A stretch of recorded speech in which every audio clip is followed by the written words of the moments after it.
શિયાળાની ઠંડીમાં શરીરને વધુ ઉર્જા અને પોષણની જરૂર પડે છે અને શિયાળામાં ખાવાની વસ્તુઓ ખાસ કરીને ગરમ, પૌષ્ટિક અને હીટ જનરેટ કરતી હોવી જોઈએ, જે શરીરને ઠંડીથી બચવા અને રોગપ્રતિકારક શક્તિને મજબૂત બનાવવામાં કામ કરે છે. તો આ સમયે સામાન્ય રીતે ખાંડ, મસાલેદાર ભોજન, દાળ, ચોખા, શાકભાજી, નટ્સ, શિયાળામાં આવતા ફળોએ અને હીટ પ્રદાન કરતા દૂધ અને દહીં જેવા આહાર વધુ ઉપયોગમાં લેવાય છે. તો આ પ્રકારે શિયાળામાં યોગ્ય ખોરાક લેવાથી શરીર તંદુરસ્ત રહે છે અને ઉર્જા મળી રહે છે. તો શિયાળામાં સામાન્ય શરદી, કફ જેવા રોગોથી બચવા માટે પણ શું ખાવું જોઈએ, ત્યારે ચાલો જાણીએ ઠંડીમાં કેવા ખોરાકનું સેવન કરવાથી બોડી લોખંડ જેવું મજબૂત બની જાય છે. નમસ્કાર દર્શક મિત્રો, BS9 TV ન્યૂઝમાં આપની સાથે હું છું નેહા પટેલ.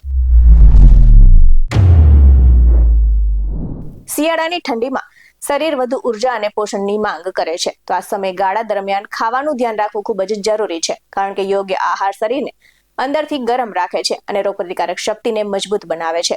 તો ચીકી, ખજૂર પાક, કચરિયું, અડદિયા, ગુંદ પાક, ડ્રાયફ્રૂટ પાક જેવા પૌષ્ટિક ખોરાક શરીરને શક્તિ આપી શકે છે અને હાડકાં અને સાંધા મજબૂત કરે છે. તો સામાન્ય થાક અને શિયાળામાં થતા રોગોથી પણ બચાવે છે.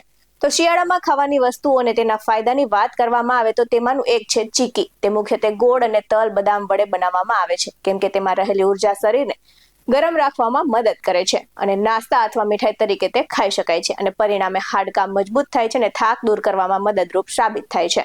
તો આ સાથે જ સંશોધનકારોનું માનવું છે કે ખજૂર પાકમાં પ્રાકૃતિક ખાંડ અને લોહ તત્વ જરૂરી માત્રામાં જોવા મળે છે, જે લોહીની ઉણપ દૂર કરે છે અને રોગપ્રતિકારક શક્તિ વધારે છે, તેમજ તાકાત અને શરીરનું જોર વધારે છે. તો ખજૂર પાકનો સમાવેશ સુપરફૂડ તરીકે પણ કરવામાં આવે છે.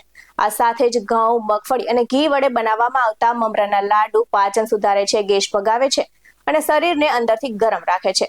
તો મમરાના લાડુ ખાવાથી પેટ સ્વસ્થ અને ઉર્જા પૂરતી મળી રહે છે અને સાથે જ ઠંડીમાં બાળકો અને વયસ્કો બંને માટે તે ખાસ ઉપયોગી સાબિત થયા છે.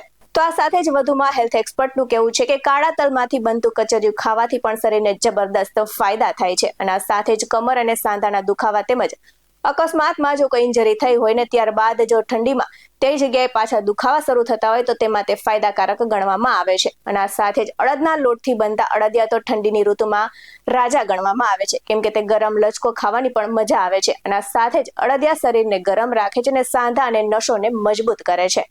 તો આ સાથે જ વધુ ડાયટિશિયનોનું કહેવું છે કે ગુંદર પાક પણ શિયાળાની ઠંડીમાં બેસ્ટ ગણવામાં આવે છે, ખાસ કરીને ફીડિંગ કરાવતી માતાઓ માટે તે બેસ્ટ છે. તેમજ જો બાળકોને વારંવાર શરદી, તાવ, થાક લાગતો હોય તો ગુંદર પાક ખવડાવવાથી ફાયદો થાય છે અને નાનપણથી જ બાળકનું સ્વાસ્થ્ય મજબૂત બની જાય છે. તો વધુમાં જણાવવામાં આવે તો મિક્સ ડ્રાયફ્રૂટનો પાક, અંજીર પાક, આ સાથે જ રોજ સવારે કે રાત્રે ખજૂરવાળું દૂધ પીવાથી પણ ફાયદો થાય છે અને તેમજ જો વાયરલ તાવ, શરદી થયા હોય તો તેમાં બાજરાના લોટ અને ગોળમાંથી બનેલી રાબ પીવી જોઈએ અને આ સાથે જ તેમાં સૂંઠ ઉમેરવાથી સ્વાદમાં 4 ચાંદ લાગી જાય છે. છે ને મસ્ત મજાની શિયાળામાં ખાવાની બેસ્ટ મીઠાઈઓ અને વાનગીઓ. તમે ખાવાની શરૂ કરી કે નહીં, કમેન્ટ કરીને જરૂરથી કહેજો.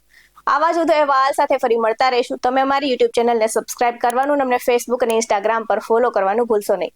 બાકી નવી અપડેટ્સ મેળવવા માટે આપ જોતા રહો BS9 TV ન્યૂઝ. અહીં આપવામાં આવેલી જાણકારી વિવિધ નિષ્ણાતોના જણાવ્યા પર આધારિત છે. BS9 TV ન્યૂઝ આવી કોઈ પુષ્ટિ નથી કરતું. નમસ્કાર.